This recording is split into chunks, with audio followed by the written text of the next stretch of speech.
오늘 함께 나눌 말씀은 요한복음 3장 31절부터 36절입니다. 위로부터 오시는 이는 만물 위에 계시고 땅 위에서 난 이는 땅에 속하여 땅에 속한 것을 말하느니라. 하늘로부터 오시는 이는 만물 위에 계시나니 그가 친히 보고 들은 것을 증언하되 그의 증언을 받는 자가 없도다. 그의 증언을 받는 자는 하나님이 참되시다는 것을 인쳤느니라. 하나님이 보내신 이는 하나님의 말씀을 하나니 이는 하나님이 성령을 한량없이 주심이니라. 아버지께서 아들을 사랑하사 만물을 다 그의 손에 주셨으니 아들을 믿는 자에게는 영생이 있고 아들에게 순종하지 아니하는 자는 영생을 보지 못하고 도리어 하나님의 진노가 그 위에 머물러 있느니라. 아멘. 그림자를 보면 사물이나 사람의 대체적인 형태와 모양을 알 수가 있습니다.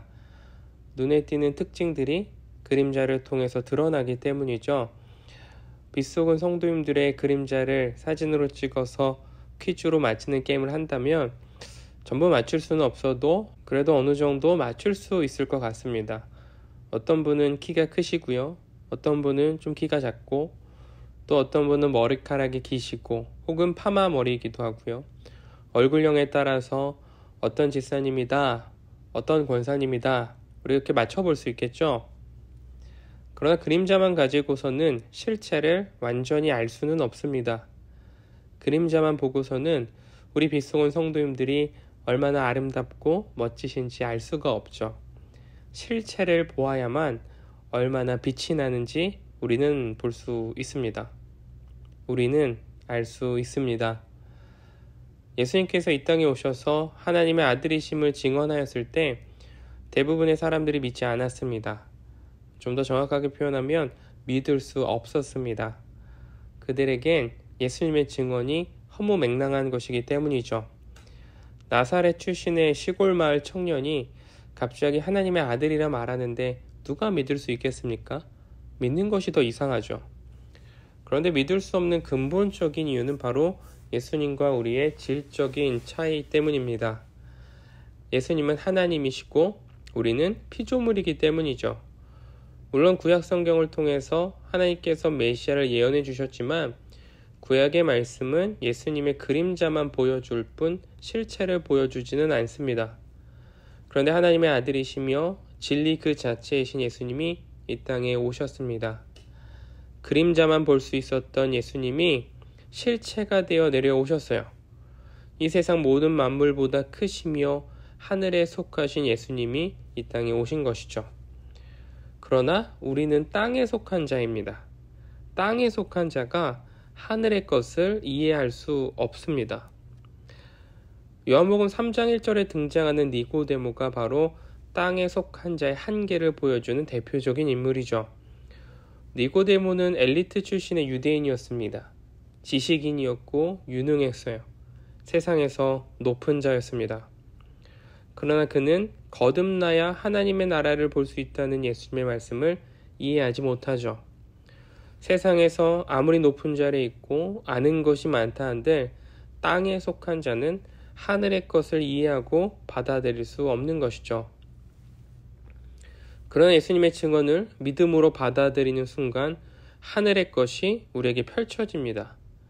하늘에 속한 하나님의 자녀가 되기 때문이죠. 그리고 영생의 삶을 살아가게 됩니다. 영생은 죽음 이후에만 누리는 삶이 아니라 하늘에 속한 자로 이 땅을 살아가는 순간 하나님과의 교제가 시작되죠. 이 삶이 바로 영생의 시작입니다. 찬양의 가사가 있죠. 이것이 영원한 삶, 이것이 영원한 삶. 참 하나님과 그 아들을 아는 삶. 내가 그 안에, 그는 내 안에 늘 거하는 삶. 하늘에 속한 자로 살아가는 우리 빗속음 성도님들의 오늘이 영생의 삶인 줄 믿습니다.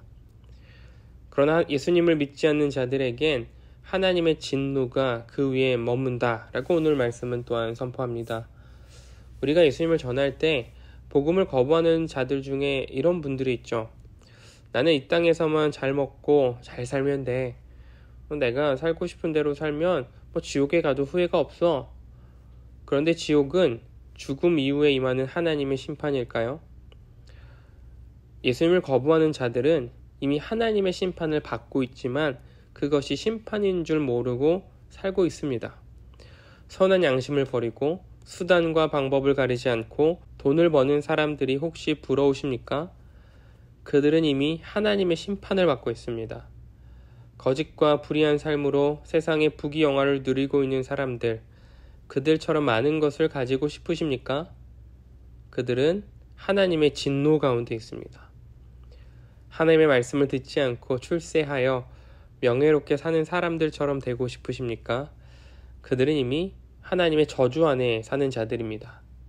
그들의 삶이 이 땅에서 멈추는 순간 영원한 멸망으로 향하기 때문이죠. 그들의 인생은 지금 멈출 수 없는 영원한 지옥문을 향해 달려가고 있는 것입니다. 예수님이 없는 자들의 삶을 부러워할 이유가 없는 것이죠. 영생의 삶은 땅으로부터 얻을 수 있는 것이 아닙니다. 우리가 많은 것을 가지고 있고 세상에서 높은 위치에 있다라고 해서 누릴 수 있는 삶이 아니에요. 하나님의 말씀 대신 예수 그리스도를 내 마음에 믿음의 도장으로 인쳤을 때 시작되는 삶, 그것이 바로 영생의 삶이죠. 그리고 그 영생의 삶은 이미 시작되었습니다. 예수님을 믿는 순간 우리는 영생의 문으로 이미 들어간 것이에요. 그리고 죽음 이후에도 영원한 천국의 삶을 누릴 것입니다. 성탄절이 다가오고 있습니다. 예수 그리스도의 오심은 우리에게 영생의 삶을 주시기 위해서였죠.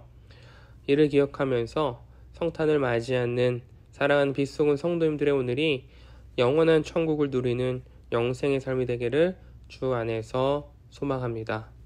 기도하시겠습니다. 하나님 감사를 드립니다. 12월 예수 그리스도께서 이 땅에 오신 날을 기념하고 또 기다리면서 주님을 바라보며 나아갑니다. 그리고 주님과 교제하며 영생의 삶을 누리는 것이 얼마나 우리에게 축복된 삶인지 또한 고백하기를 소원합니다. 그러나 세상은 영생의 삶을 누리지 못한 채 하나님 없이 살아가는 자들이 넘쳐납니다. 세상의 것을 즐기고 누리고 그것을 만족하는데 그들의 삶을 허비하며 살아갑니다.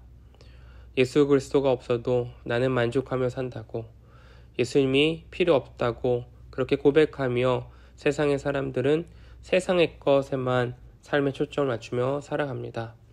그러나 주님, 그들이 이미 하나님의 진노 가운데 있음을 깨닫게 하여 주시옵소서. 그들의 삶은 영원한 것이 아니고 일시적인 것이며 하나님이 없는 그들의 삶은 영생의 삶이 아니라 영원한 지옥, 영원한 죽음에 향하는 삶임을 깨닫게 하여 주시옵소서. 그리고 우리 또한 이미 하나님과의 교제와 예수 그리스도를 향한 믿음으로 구원받은 우리의 삶은 하나님과 누리는 영생의 삶 가운데 오늘도 축복 가운데 살아가게 하여 주시옵소서. 그리고 우리의 삶을 통하여서 영생의 삶과 영생의 생명이 세상 가운데 전달되게 하여 주시옵소서. 오늘도 우리와 함께 해주시고 우리에게 찾아오신 우리 구주 예수 그리스도의 이름으로 기도드렸습니다. 아멘.